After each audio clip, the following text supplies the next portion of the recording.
UP TET 2026 paper 1 and paper 2 की तैयारी करने वाले सभी स्टूडेंटों को पता होगा कि उनके सभी सब्जेक्ट में से एक सब्जेक्ट बहुत कॉमन है, जो कि हिंदी। पेपर 1 एंड पेपर 2 में हिंदी आपका आएगा ही आएगा। हिंदी आएगा आपका 30 मार्क्स का, बट आप नहीं चाहते क्या 30 में से 28 मार्क्स आए? आप चाहते हो ना, तो फिर आप हिंदी को इतना लाइटली क्यों लेते हो? हमें लाइटली नहीं लेना है। बहुत से स्टूडेंट क्या करते हैं कि उनको लगता है कि हिंदी बहुत इजी सब्जेक्ट है, हिंदी तो हम पढ़ लेंगे, यूँ पढ़ लेंगे तो फिर हमारे 15 से 20 मार्क्स ही क्यों रह जाते हैं। हिंदी एक स्कोरिंग सब्जेक्ट है, जबकि हिंदी में हम बहुत अच्छा स्कोर कर सकते हैं, और हिंदी में यदि हमारा अच्छा स्कोर है तो हम एग्ज़ाम को क्वालिफाई भी कर सकते हैं। अब आप पूछोगे कैसे, तो देखो, मेरी बात को ध्यान से सुनना और समझना। हम सभी गवर्नमेंट एग्ज़ाम की तैयारी कर रहे हैं और हम सभी के पास सेम सब्जेक्ट हैं, बट किसी का मैथ्स बहुत अच्छा है, किसी का मैथ्स बहुत ज़्यादा वीक है, किसी की इंग्लिश बहुत अच्छी है तो किसी की इंग्लिश बहुत ज़्यादा वीक है। हम सबके सारे सब्जेक्ट स्ट्रॉन्ग नहीं होते ना। हमने मैथ्स पढ़ी है, 10 तक पढ़े हैं, अब भूल चुके हैं। अब हम किसी से पूछते हैं कि हम हिंदी की मैथ्स क्यों कैसे पढ़ें, तो हमसे हमसे जितने भी हमारे जो सीनियर्स होते हैं वो हमको यही सजेस्ट करते हैं कि आप बेसिक मजबूत करो, बेस अच्छा करो। बट आप एक बात बताओ, बेसिक हमने अच्छा कर लिया और बेसिक करने के लिए भी हमें 2 से 3 मंथ्स चाहिए पड़ते, तो क्या हमारे पास इतना टाइम है? एग्जामिनर हमें इतना टाइम देता है? नहीं देता।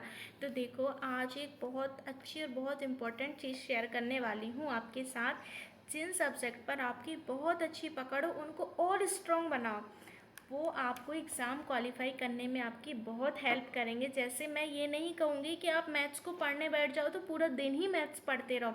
आपका हिंदी सब्जेक्ट है, आपका सीडीपी है, आपका ईवीएस है। यदि आप इन तीनों पर भी अच्छी पकड़ रखते हो ना, तो 30 में से 28 छोड़ो, 25 तो आ ही जाएंगे एनी किसी भी कंडीशन में।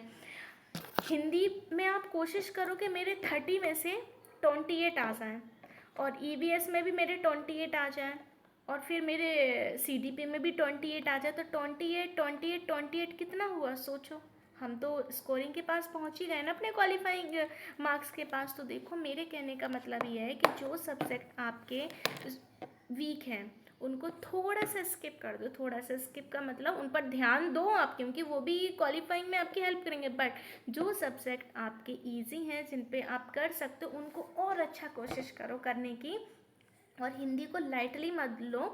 हिंदी में हमें 28 स्कोर करना है, बट कैसे आएगा? तो आज की वीडियो में मैं यही सारी चीज़ें डिस्कस करने वाली हूँ कि यूपी टेट में ऐसे कौन से टॉपिक्स हैं जिनको हमें पढ़ना है, एंड प्री वाई क्यू में बार बार क्वेश्चन रिपीट होते हैं। आज मैं विथ एग्जाम्पल, विथ बुक्स के साथ आपको बताऊंगी कि देखो यूपी टेट में कैसे क्वेश्चंस आते हैं, चाहे पेपर 1 दो या फिर पेपर 2 दो। हिंदी तो हिंदी है।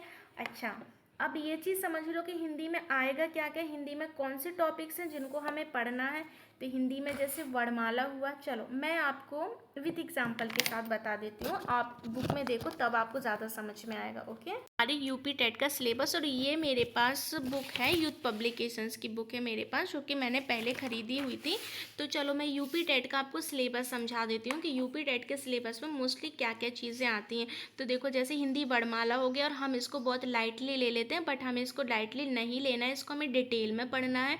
हिंदी वर्णमाला हुआ, हमारी वाक्य रचना हो गई, विराम चिन्ह हो गया। अब हम सोचते हैं विराम चिन्ह तो हमें आते हैं, बट अभी आपको ये नहीं पता कि विराम चिन्ह का यूज़ हम और कैसे और कहाँ कहाँ करते हैं। विलोम शब्द, पर्यायवाची, अनेकार्थ, इकार्थ, तुकांत, अतुकांत, तद्भव, तत्सम, देशज, विदेशज। फिर हमारा संज्ञा, सर्वनाम, क्रिया विशेषण और उनके भेद, लिंग, वचन, कारक, काल, वाच, इनसे क्वेश्चंस आते हैं। अभी मैं आपको बताऊंगी कि किस तरीके से प्रीवाईक्यू में पूछे जाते हैं क्वेश्चन। उपसर्ग हुआ, प्रत्यय हुआ, संधि, समास हुआ, कुछ लोकोक्तियाँ हो गई, मुहावरे, कुछ अलंकार और भेद हो गए।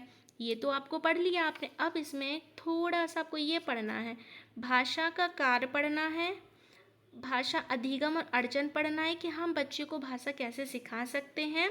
और फिर जैसे हमने इंग्लिश में LSIW पढ़ा था वैसे ही हमें भाषा के कार्य पढ़ने हैं।